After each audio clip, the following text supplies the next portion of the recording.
대선이 이제 일주일 앞으로 다가왔습니다. 오늘은 마지막 대선 후보 TV 토론회가 열리는데요. 잠시 뒤에 밤 8시부터 YTN에서 생중계해드리겠습니다. 계속 함께해 주시고요. 본격적인 토론회에 앞서서 전문가들과 분석해 보겠습니다. 김병민 경희대학교 행정학과 객원교수, 최영일 시사평론가와 얘기 나누겠습니다. 두 분 안녕하십니까? 안녕하세요. 안녕하세요. 네, 저희가 토론에 관련된 얘기에 앞서서 먼저 오늘 있었던 주요 내용부터 살펴보도록 하겠습니다. 자, 바른정당 의원들이 탈당을 했습니다. 홍준표 후보를 지지하겠다 이러면서 네. 자유한국당으로 되돌아갔습니다. 그렇습니다. 지금 논란이 많은데 어떻게 평가하십니까? 일단 논란이 참 많죠. 대선에 또 어떤 변수로 작용할 것이냐 등등 계산할 게 복잡한데요. 한마디로 국민의 시각에서 어떤 정치적인 명분도 없다. 왜라는 질문을 했을 때 네. 왜에 대해서 그렇다면 새누리당에서 이름을 자유한국당으로 바꿨지만 그 안에 친박계가 청산된 것도 아니고요. 박 전 대통령 탄핵과 관련해서 뭔가 국민들에게 석고대죄를 한 것도 아니고요. 그러면은 탈당 분당해 나왔던 이 탄핵을 찬성하면서 심지어 탄핵을 주도했던 네. 새누리당은 해체하고 모든 자산을 국고에 반납해야 한다. 이런 주장까지 했었던 이 분들이, 그러니까 지금 국민들이 오늘 오전부터 깜짝 놀랐죠. 이 지난 밤부터 있었던 조짐인데, 네. 자, 생각을 해보시면 김성태 의원 어떤 분입니까? 이분이 청문위원장을 했던 분입니다. 네. 누구보다 이 비선실세 국정농단에 대해서 강하게 자세 바르게 하세요. 우병우 전 민정수석에게 얘기를 했었고요. 그리고 권성동 의원 탄핵소추위원장입니다. 무려. 네. 그리고 이 장제원 의원이라든가 황영철 의원 청문회 스타로 떴던 그 어떤 야당 의원보다 더 이 현 정부에 대해서, 그러니까 박근혜 이 전 정부에 대해서 강한 비판을 했던 그런 의원들이란 말이에요. 근데 이분들이 도로 자유한국당으로 간다. 왜? 국민들이 왜라는 질문에 답이 없는 거예요. 네. 답이 없고 여러 가지 이제 변명들은 나오고 있지만 이런 면에서 지금 대선을 앞두고 사실은 이 배지를 달고 있는 의원들의 입장에서 자기가 속해 있는 당의 대선 주자가 워낙 지지율이 미미하지 않습니까? 심지어는 뭐 김무성 전 대표 유세 중에 환장할 것 같다 이런 얘기까지도 이제 던졌는데 네. 문제는 그 대선 이후에 온실 속에서만 생활했던 정치인들이 주로 이제 집권 여당 측 정치인들이 네. 이제 이 광야의 야당 생활에 대한 두려움 때문에 결국은 너무 섣부른 판단을 한 것 아닌가 이런 생각을 해봅니다. 네. 저희가 그 결정 배경에 대해서 정확히 알 수는 없지만 지금 추론을 해보고 있는 건데 김무성 바른정당 선대위원장에게도 여러 가지 의문점이 있다 이런 얘기가 나오고 있는데 자, 김무성 위원장이 소쩍 세우는 사연이 있다 이렇게 얘기를 네, 했습니다. 네. 이거 무슨 말입니까? 많은 분들이 김무성 위원장에 대해서 의혹의 눈초리를 보낸 것도 사실이죠. 왜냐하면 탈당해서 갔던 사람들의 대다수가 김무성계라고 소위 불리웠던 사람들이기 때문에 네. 김무성 전 대표의 교감이 있었던 것 아니냐라고 얘기를 하고 있는 과정 속에서 김무성 의원 같은 경우는 무슨 소리냐, 각자가 다 소쩍 세우는 사연이 있는 것처럼 사실상 나는 이제 김무성계라는 건 존재하지 않고 현재 돌아간 사람들 의원들의 면면을 보게 되면 초선 의원은 아마 박성중 의원 정도가 될 것이고요. 대다수의 의원들이 재선급 이상이 굉장히 다선 의원들인데 그들이 어찌 나의 말을 들을 것인가라는 이야기를 하고 있는 거죠. 그러니까 결과론적으로 봤을 때 앞서 탈당하고 다시 자유한국당으로 돌아가는 것이 명분이 없다는 얘기를 했는데 전적으로 공감합니다. 명분은 아예 존재하지 않는데 명분이 없는 상황임에도 불구하고 현실적인 정치적 생존을 선택했다 저는 이렇게 보거든요. 네. 현재 같은 상황 속에서 특히나 부산을 지역구로 두고 있는 장제원 의원 같은 경우는 본인을 제외한 소속에 있는 단체장과 소속 시구 의원들이 탈당을 해서 자유한국당으로 돌아가는 겁니다. 그러니까 말 그대로 내년도에 있는 지방선거를 앞두고 밑에 있는 기층 조직 모두가 바른정당 희망이 없다고 생각하고 자유한국당으로 넘어가는 순간 사실 아무런 조직 없는 상태에서 오로지 국회의원 혼자만 갖고 정치 생활을 이어갈 수 있을 것인가에 대한 고민들이 생기기 시작하는 지점이었고 그렇기 때문에 바른정당 입장에서는 나름대로의 합리적 대안을 모색하기 위해서 3자 후보 단일화라는 카드를 꺼낸 겁니다. 근데 그 3자 후보 단일화에 대한 카드 속에서 일단 유승민 후보의 완주 의지가 굉장히 강했고 근데 만약에 끝까지 완주하게 됐을 경우에 유의미한 득표율을 얻지 못한 상태로서 자유한국당과의 보수 적통 경쟁에서 완전히 패배하는 순간 소속돼 있는 의원들은 정치로 고사할 수도 있겠다라는 위기감을 가진 것 같고요. 마지막으로 건너가는 과정에는 누군가에 대한 손짓이 있었을 건데 홍준표 후보와도 정치적 교감이 있었을 거라고 생각합니다. 홍준표 후보가 지금 굉장히 가파른 상승세를 이루고 있으면서 대선에 홍준표 후보는 그 초상집의 상주 역할을 하지 않겠다라고 표현했음에도 불구하고 대통령 선거에 만약 패배하고 나면 그 다음 길에 대한 걱정과 고민이 있을 건데 현재 친박계 의원들이 주류를 점하고 있는 자유한국당 내에서 본인들과 뜻을 함께할 수 있는 외부 인력들에 대한 수혈이 필요했기 때문에 이런 정치적 이해관계 속에서 아무래도 탈당을 결행한 것이 아닌가 보여집니다. 네. 자, 그러면 과연 이 의원들의 선택이 자유한국당의 홍준표 후보에게 도움이 될 것이냐 이 부분도 살펴봐야 될 텐데 홍준표 후보 일단 지금으로서는 자신감이 많이 붙은 것 같습니다. 먼저 발언 내용 듣겠습니다. 여러분들이 좀 도와주면 정권을 잡을 자신이 있습니다. 그러니까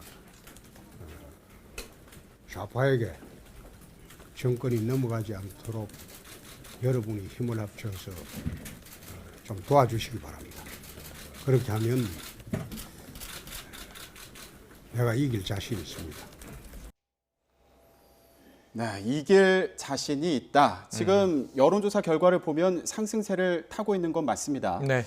그런데 오늘 나왔던 여론조사를 보면 2위를 한 조사 결과도 나왔어요. 있습니다. 이 추세는 어떻게 분석해야 그러니까 될까요? 대체로 이제 3위였죠. 하지만 네. 안철수 후보 2위를 맹렬하게 이제 추격하고 있었죠. 그러니까 이건 추세를 봐야 되는데 수치를 얼마를 찍었다 이것을 이제 정지된 상태가 아니라 흐름으로 읽는다면 분명히 안철수 후보는 주춤했고 내려오고 있는 추세예요. 그리고 이제 홍준표 후보는 탄력을 받아서 올라가고 있는 추세예요. 이게 좀 굉장히 놀라운 나름. 홍준표 후보가 막말 논란도 있고 거친 논란도 있고 여러 가지 너무 허허실실한 모습도 있고 한데 네. 그럼에도 불구하고 거의 어찌 보면 혼자의 내공으로 지금 이걸 끌어올리고 있었어요.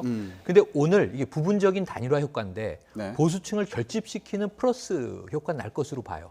그럼 이제 홍준표 후보는 아마 탄력이 더 올라갈 수 있습니다. 네. 이게 적지 않을 텐데 또 한 가지는 유승민 후보에 대한 동정 효과.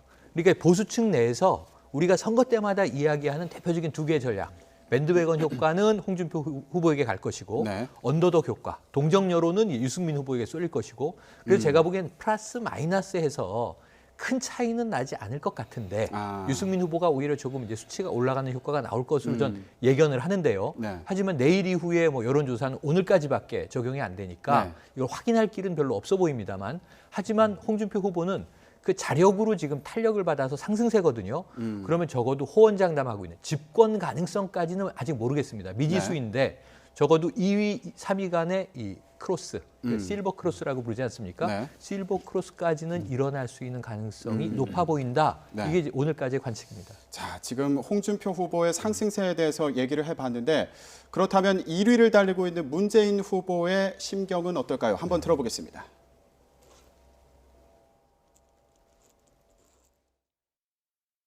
정문재인 전국 모든 지역에서 1등입니다. 경기 서울 수도권 호남 충청 강원 제주 모두 1등입니다. 부산 경남의 수도 1등 대구 경북의 수도 1등 50대도 1등 정권 교체의 태풍이 불고 있습니다. 네, 지금 아주 자신감에 찬 것 같은 그런 목소리 내용인데 지금 일이 많았어요.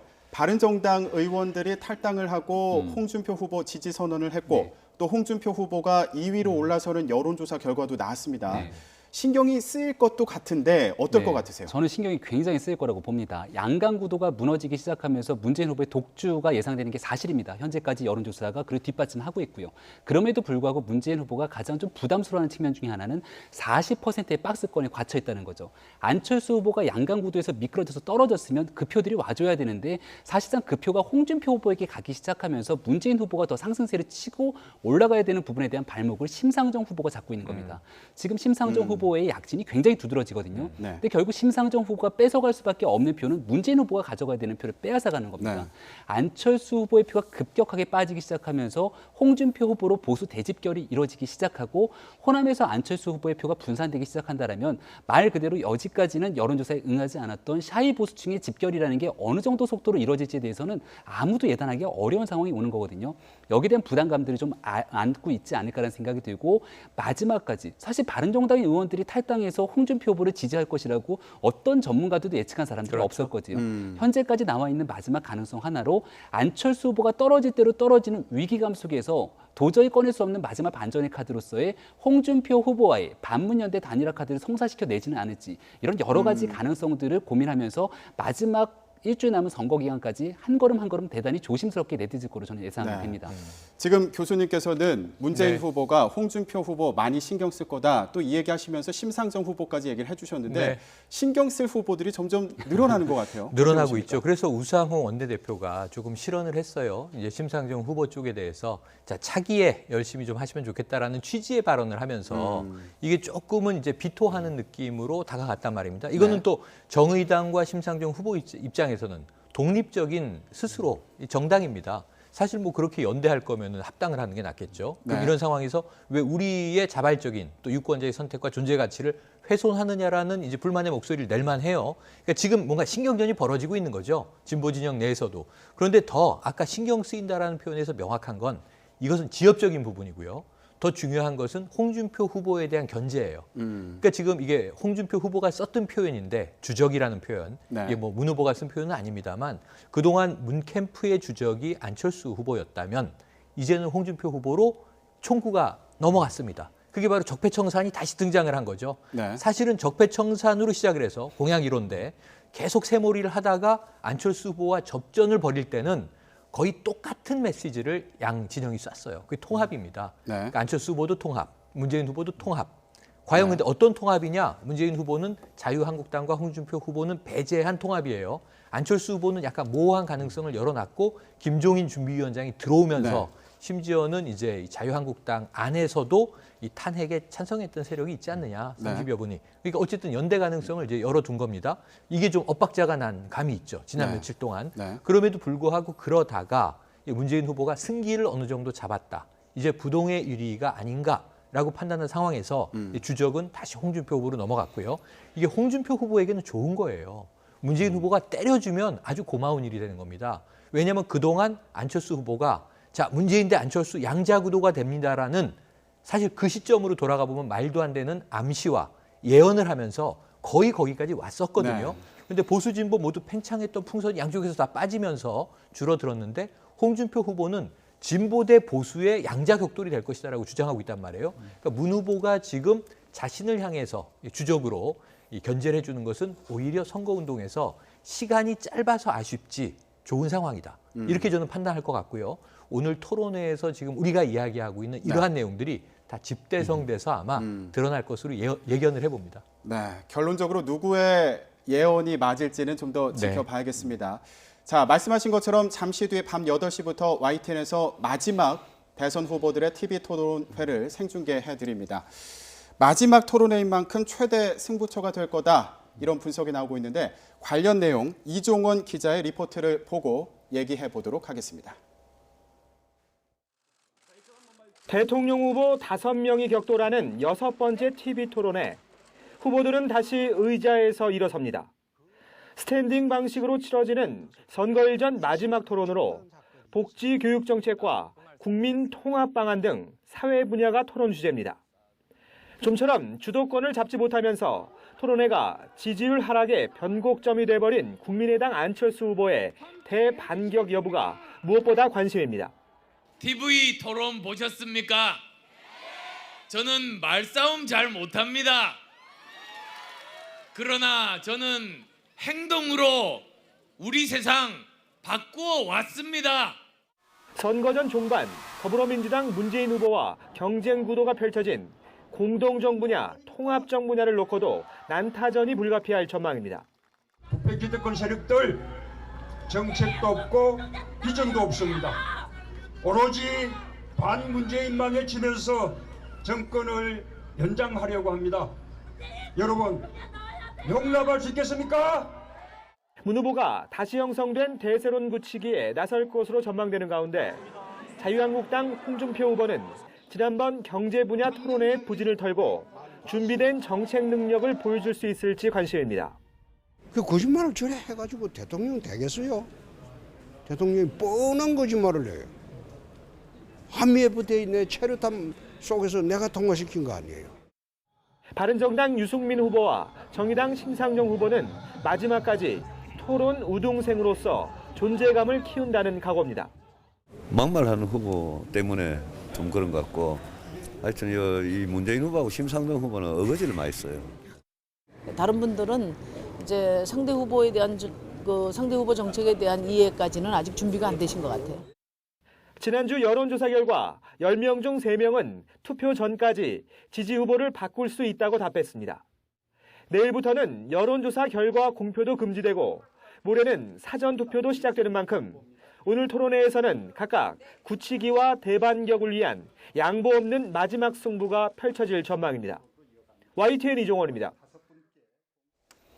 네, 오늘 양보 없는 마지막 승부, 주제는 사회 분야입니다. 네. 지금 구체적으로는 복지 교육 정책과 국민 통합 이렇게 나와 있는데 네. 예상 질문을 좀 뽑아봤으면 좋겠어요. 몇 예상 가지만. 질문을 몇 가지 뽑는다면 첫 번째 가장 부딪힐 쟁점은 홍준표 후보와 문재인 후보가 지금 어찌 보면 홍 후보가 지금 보수의 이제 아이콘으로 본격적으로 치고 올라오면서 역시 무상복지냐 선별복지냐 이 이슈가 좀 또 나올 것 같아요. 네. 그런데 이게 시청자들에게는 두루뭉술이한 거시적인 이야기를 하나마나 한 이야기를 하면 임팩트가 없습니다. 저는 홍 후보가 오늘 문재인 후보에게 공격적으로 드라이브를 걸 것 같고요. 네. 결국 이 무상복지가 우리나라가 지금 경제도 어려운데 가능하겠느냐 여기에 대해서 답해보시오라는 질문에 문 후보가 또 다른 외교안보 이야기가 그동안 많았고요. 경제 이야기가 잠깐 있었는데 사실 사회 분야는 또 문재인 후보가 할 이야기가 많은 대목이에요. 복지 정책이라든가 이런 부분들에 대해서 네. 굉장히 기존의 다른 토론보다는 구체적인 이야기들을 꺼내놓을 것 같고요. 우선 1차적으로는 문 후보와 홍 후보의 접전에서 이 역시 복지 문제에서 무상이냐 선별이냐. 네. 그러니까 이제 보수적인 관점과 진보적인 관점의 복지 가치관이 충돌할 것이다. 이걸 한번 좀 예견을 해봅니다. 교수님은 예측을 좀 해본다면. 네, 저는 정책적인 부분은 유승민 후보가 오히려 말씀하셨던 부분들은 문재인 후보를 대상으로 거세게 몰아붙일 확률이 높다라고 보여지고요. 홍준표 후보 같은 경우는 이념적 스펙트럼을 분명하게 선가르게 할 수 있을 만한 공약들, 그 정책들을 물어보기 시작할 것이고 네. 오늘은 이제 사회 통합, 국민 통합에 관한 문제가 나오기 때문에 박 전 대통령의 문제를 끄집어내지 않을까 싶습니다. 특히나 박 전 대통령의 사면 문제를 가지고 다시 한번 공론화시키는 얘기가 좀 나올 것 같다는 생각이 들고요. 네. 두 번째는 이 적폐청산에 관련된 얘기들이 분명히 끄집어낼 텐데 문재인 후보의 공약집 때문에 이제 논란이 되지 않았습니까? 적폐청산 네. 특조위를 구성하겠다라고 얘기했는데 여기서 얘기하고 있는 적폐청산이 어디까지인지를 한번 묻기 시작할 것 같고 그러면서 여지까지 늘 똑같이 동어반복해왔던 노무현 전 대통령의 640만 달러도 적폐청산 특조위에서 다치 할 거냐 말 거냐 등에 대한 얘기들을 가지고 지지층들을 결집하기 위한 시도들을 홍준표 후보는 계속해서 공격할 거라는 생각이 들어요. 그리고 네. 마지막으로 이게 이제 마지막 토론이지 않습니까? 정책 토론인데 후보 간 자유 토론이에요. 시간이 18분씩 정해져 있는 토론이라 자유롭게 무언고 스탠딩으로 진행할 수 있는 토론이야 지금까지 나오지 않았던 네거티브 공방들이 좀 격화되지 않을까 싶어요. 특히나 후보 가족에 대한 문제 이런 네. 문제들에서 그동안 불거졌던 네거티브들을 이번 네. 토론회에서는 마지막까지 센 공방들이 오가지 않을까 저는 예측을 해봅니다. 교수님께서 지금 문재인 후보의 적폐청산 이 얘기를 해주시니까 생각이 나는데 네.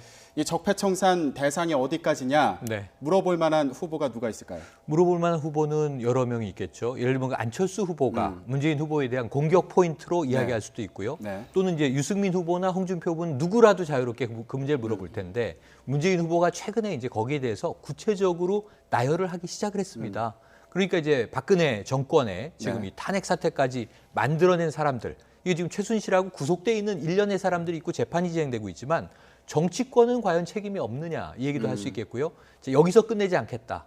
이 네. MB 정부까지 올라가겠다. 4대강부터 그 당시에 사자방이라고 불렀죠. 4대강, 해외 자원 개발, 외교, 네. 그리고 이제 또 이 방산비리 이런 문제들까지도 청산을 하겠다. 네. 그리고 심지어는 환수하겠다 재산을. 그러니까 부정한 재산을 부정축제로 환수하겠다는 얘기까지 했어요. 그러니까 이 이야기를 하면 아까 이 김 교수님 말씀하신 대로 그러면은 이 DJ 정부와 이 참여정부, 그 민주정부 10년이라고 부르는 시기의 비리는 어떻게 할 거냐. 네. 여러 가지 이야기를 끌어낼 수 있어요.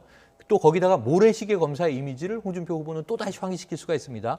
그런데 이런 이제 네거티브가 극에 달할 것은 저는 김 교수님 말씀에 동의를 하는데 오늘 다른 관전 포인트가 하나 있어요. 네. 오늘 우리가 아까 짚었던 바른정당의 탈당과 다시 이 재복당 사태 네. 여기에 대해서 저는 홍 후보가 먼저 총을 뽑을 것이냐 아니면 유 후보가 먼저 총을 뽑을 것이냐 모르지만 네. 이 이야기가 나오면서 네. 오늘 유승민 후보 입장에서는 마지막 토론회거든요. 자신의 존재감을 보여주면서 네. 이 보수 적통의 논쟁에 드라이브를 한번 걸 텐데 국민 통합이라고 하는 화두가 오늘 있습니다. 네. 그 분야에서 이 대목이 한번 불꽃 튀지 않겠는가 네. 예측을 해봅니다. 지금 말씀을 해주셨으니까 유승민 후보의 입장을 들어보고 얘기 나눠보도록 하겠습니다.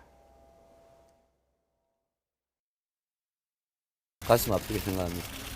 저는 5월 8일 밤 12시까지 많은 국민들 만나고 끝까지 제가 선거에 출마한 이유, 제가 대통령이 되려는 이유, 또 대통령이 되어서 하고 싶은 일, 그런 걸 말씀드리고 5월 9일 국민의 선택을 받도록 하겠습니다. 자, 유승민 후보 완주를 선언을 했습니다. 네. 자, 먼저 교수님께 여쭤볼게요. 네. 오늘 토론회장에서 관련 질문이 나올 수도 있겠다 이렇게 네. 두 분께서 분석을 해주셨는데 만약에 교수님께서 상대 후보라면 네. 유 후보에게 뭐라고 질문하시겠습니까? 뭐 심상정 후보가 굳세어라 유승민 한 번 더 하겠죠. 격려와 동료의 얘기들을 할 것 네. 같은데 오히려 저는 유승민 후보가 먼저 총을 꺼내서 홍준표 후보에게 총구를 겨눌 것 같다는 생각이 듭니다. 그동안 유승민 후보 같은 경우는 홍준표 후보의 자진논란을 가지고 공방을 벌였을 뿐이지 대다수의 화력을 사실 문재인 후보에게 집중했거든요. 근데 오늘에 있는 토론회 과정에서는 문재인 후보에게 집중하는 화력보다는 홍준표 후보를 향해서 보수에 대한 적통 논쟁을 가장 치열하고 뼈아프게 할 것 같다는 생각이 지울 수가 없다는 생각이 들고요. 네. 아까 앞서 박근혜 전 대통령이 사면 문제를 꺼내지 않겠냐라고 얘기를 꺼냈던 이유 중에 하나도 유승민 후보가 홍준표 후보에게 혹시나 이런 내용을 물어보진 않을까 싶어요. 왜냐하면은 홍준표 후보는 최근에 있는 선거운동 기간에서 박근혜 전 대통령에 대한 사면에 비슷한 이야기들을 끄집어냈거든요. 그러니까 박근혜 전 대통령을 위해서라도 본인에 대한 당선 얘기를 꺼냈는데 사실 지금 홍준표 후보를 지지하면서 바른정당에 탈당해서 자유한국당으로 이동한 권성동 위원장 같은 경우 대다수 의원들이 박 전 대통령에 대한 탄핵의 주역이지 않습니까? 그런 과정들에 대한 모순점들을 꼬집기 시작하면서 본인이 지향하고 있는 새로운 신보수의 가치가 무엇인지를 유권자들한테 확실히 각인시키려는 전략을 세우지 않을까 싶어요. 네, 평론가님은 어떠세요? 아주 좀 쉽게 말씀드려 볼게요. 그러니까 홍준표 후보가 자신에 대한 과신을 이렇게 표현할 수 있습니다. 어떤 거냐면 자, 보수 대통합을 이루고 있는 주자는 나다. 이제 보수가 집결하면서 문 후보 잡을 거다. 이런 선언으로는 하겠죠. 네. 그럼 유승민 후보가 거기서 자, 공작 정치가 과연 보수 대통합입니까? 라고 직격탄을 날릴 가능성이 있어요. 그럼 여기에 대해서 홍준표 후보 또한 이 직설화법이라고 하면 누구에게도 뒤지지 않거든요. 네. 유 후보의 가장 아픈 데를 얘기하겠죠. 32석도 통합 못 시키는 리더십을 가지고 어떻게 대통령이 됩니까? 이렇게 되면 이제 막 가는 겁니다. 여기서부터는. 제가 보기에는 네. 걷잡을 수 없는 상황으로 홍과 유, 유와 홍의 썰전이 벌어질 것 같고요. 결국은 유 후보의 성찰이 나올 텐데 떠나간 의원들을 비난하진 않을 거예요. 오늘 아침에 그 얘기를 했어요. 충분히 이해한다. 네. 내 부덕의 소치다까지 이야기했거든요. 그럼 이 대목에서 아마 유 후보가 본인이 마지막으로 국민에게 드리는 말씀으로 대한민국의 보수란 모름지기 이러이러해야 한다. 네. 하지만 홍 후보는 대선 후보로서의 자격이 너무 없는 것 아니냐. 이런 이제 비난전으로 흐를 겁니다. 아마 네. 이게 제가 보기엔 아까 네거티브가 총동원될 것인데 보수 내에서의 누구도 물러설 수 없는 적통 대논란. 이게 오늘 좀 귀추가 주목되는 대목입니다. 네, 자, 오늘은 홍준표, 유승민 이 두 후보의 접전이 예상된다 이렇게 분석들을 해주셨는데 과연 어떨지 8시에 확인을 해보시면 되겠고요. 자, 제가 아까 문재인 후보의 적폐청산 관련해서 누가 질문을 하겠냐고 여쭤봤을 때 가장 먼저 뽑았던 후보가 바로 안철수 후보였습니다. 네. 안철수 후보는 사실 그동안 토론회에서 좋은 평가를 받지는 못했어요. 맞습니다. 어떤 각오인지 들어보겠습니다. 선거 아직 끝나지 않았습니다. 저 안철수 변화와 미래를 위한 투쟁에 끝까지 나서겠습니다. 승리의 순간까지 더 간절한 마음으로, 더 절실한 마음으로 전진하겠습니다. 자, 전진하겠다 이렇게 각오를 밝혔는데 교수님 보실 때 네. 반전, 반등의 기회가 있을까요? 말싸움을 저 잘 못합니다라고 안 후보가 얘기하지 않았습니까? 그 공세적인 전환을 가지고 마지막 공격 포인트를 잡을 거라고 생각하진 않아요.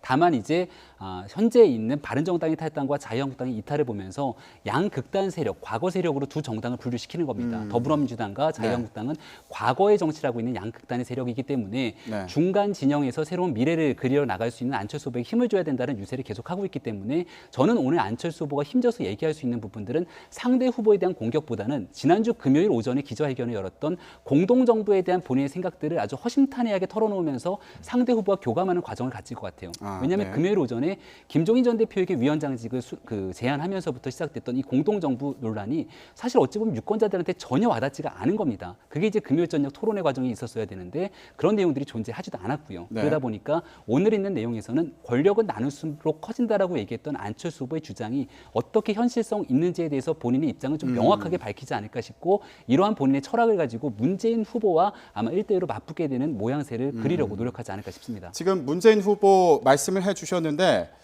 안철수 후보는 권력을 쉽게 얘기해서 국회와 나누겠다 이렇게 얘기했던 것 같기도 해요. 왜냐하면 총리 후보 인선을 뭐 국회를 국회에 통해서 맡기겠다. 추천을 받겠다 이렇게 얘기를 했고요. 네네. 근데 문재인 후보 같은 경우에는 국민에게 묻겠다. 오늘 이런 네, 얘기가 나왔습니다. 맞습니다. 입장이 방식이 서로 달라요. 다르죠. 입장이 예. 다릅니다. 근데 이제 국민들은 이 용어가 잘 구분이 안 돼요. 안철수 후보는 개혁 공동 정부, 김종인 준비위원장 영입 이 카드가 있고요.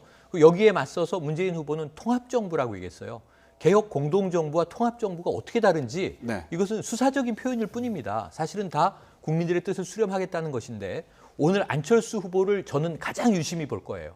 근데 워딩 자체, 말 자체가 말싸움 못합니다라고도 얘기를 했지만 그동안 5차의 토론에서 안철수 후보가 잘 끼어들질 못했어요. 어찌 보면 자기 얘기는 열심히 했습니다. 사실은 보수만의 대한민국도 아니고 진보만의 대한민국도 아니다. 이걸 극복하는 통합국가로 가야 한다. 이건 아주 좋은 말인데 네. 이쪽에 보수 세력 안고 있는 치고 올라오는 심지어 안철수 후보의 표를 뺏어가고 있는 홍준표 후보가 존재하고 이쪽은 40% 가까이 육박하는 진보의 표, 네. 정권 교체를 염원하는 또 이 어떤 힘을 받고 있는 문재인 후보가 존재하는데 그 통합이라는 게 너무 이상론으로 들렸단 말이죠. 오늘 안철수 후보의 말보다는 좀 표정을 보겠다고 하는 건 뭐냐면 오늘 밤 지나고 나면 6일 남습니다. 네. 그리고 내일부터 여론조사 없습니다. 네. 그렇게 보면 저는 마지막 카드는 역시 단일화의 카드 살아있다. 지난주에 제가 이 이야기를 했더니 조금 가능성이 없다. 정치 소설이다. 뭐 하나의 시나리오만 존재한다. 이렇게 얘기했지만 네. 지금 홍 후보와 안 후보가 붙었어요. 이때는 이 두 사람의 의기투합이 1등을 잡자라고 하는 목적에 동의되면 명분 없는 바른정당 의원 절반, 거의 절반이 지금 느닷없이 돌아가는 상황인데 이건 아무 명분도 없다. 아까 짚었지 않습니까? 하지만 무는 안 된다라는 명분, 약한 명분 하나로도 2위와 3등이 어떻게 되든 연대한다면 마지막 반전 카드의 배팅이거든요. 이건 전 도박이라고 표현하고 싶은데 이 정치적인 마지막 도박을 할 것이냐 못할 것이냐를 지켜볼 만한 시간이 6일 마지막 남아있다. 이렇게 봅니다. 자, 후보들의 표정 여러분들도 잠시 뒤에 확인을 네. 해보시면 좋겠고요. 자, 아까 저희가 초반에 얘기했던 후보들 중에 이제 문재인 후보도 견제하는 후보다 이렇게 꼽았던 후보가 있습니다. 바로 심상정 후보인데요. 오늘 어떤 발언을 하게 될지 궁금하신 분들 많으실 텐데 각오 얘기 들어보고 넘어가겠습니다. 결국은 심상정, 문재인, 안철수 3자의 개혁 경쟁이죠. 홍준표 아저씨 말로는 제가 잡을 테니까 여러분들은 표로 잡아주세요. 표. 네, 홍준표 아저씨, 홍준표 아저씨 잡겠다. 아유, 제가 실수를 했네요. 네. 홍준표 아저씨 잡겠다 이렇게 각오를 다졌는데 오늘 어떨 것 같으세요? 그 진보 진영들을 속 시원하게 만드는 건 홍준표 후보를 말로써 이겨내는 것이기 때문에 홍준표 후보를 주 타깃으로 할 것 같다는 생각이 들고요. 다만 그렇다고 문재인 후보가 안심해서는 안 됩니다. 왜냐하면은 강경한 진보 노선을 토대로 문재인 후보와 복지 공약에 대한 차별점을 굉장히 부각시키려고 노력할 것인데 늘 얘기해왔던 기본소득 제도 등등에 관한 내용을 가지고 문재인 후보와 대별화되는 모습들을 아마 분명히 보여줄 것이고요. 이런 과정들을 통해서 아마 토론회의 여왕으로서 이번 대통령 선거에서 두 자릿수 득표율을 기록하기 위한 본인이 갖고 있는 모든 경쟁력들을 아마 오늘 토론에서 쏟아내지 않을까 생각이 됩니다. 네, 2강으로 올라서겠다 이런 각오 아닙니까? 네, 뭐 앞으로? 사실은 예. 이게 집권 가능성 여부를 떠나서 정의당과 심상정이라는 정치인이 앞으로 진보 영역에서 네. 뭐 차차기가 되든 차차차기가 되든 언제든 대권 집권의 가능성도 있다라는 걸 보여주는 효과로도 이번에 폭발적이었거든요. 오늘 저는 한 번은 문재인 후보를 거들어줘서 네. 보수의 비판을 받았고 한 번은 문재인 후보에게 비판적인 질문을 해서 뭐 하는 일이냐 또 야권 내에서 이제 의견이 분분했습니다. 네. 오늘 저는 문재인 후보를 특별히 공격하진 않겠으나 그래도 필요한 질문들을 할 거고요. 전체 분위기를 이끌어가기 위한 노력에 자기의 화력을 다 퍼부을 것이다. 네. 그래서 아까 말씀드린 대로 첫 번째 관전 포인트는 문대홍, 홍대문, 두 번째는 홍대유, 유대홍 이렇게 네. 보는데 여기서 심상정 후보가 어떤 역할을 하냐에 따라서 오늘 토론 분위기가 왔다 갔다 할 수 있거든요. 네. 그래서 오늘 토론에서 제일 중요한 변수가 심상정 네. 후보 아닌가 하는 생각이 듭니다. 네, 저희가 지금 30분 정도의 시간 동안 오늘 토론회에서 후보들이 어떤 입장을 밝힐지 그리고 어떤 전략을 펼지 네. 예상을 해봤습니다.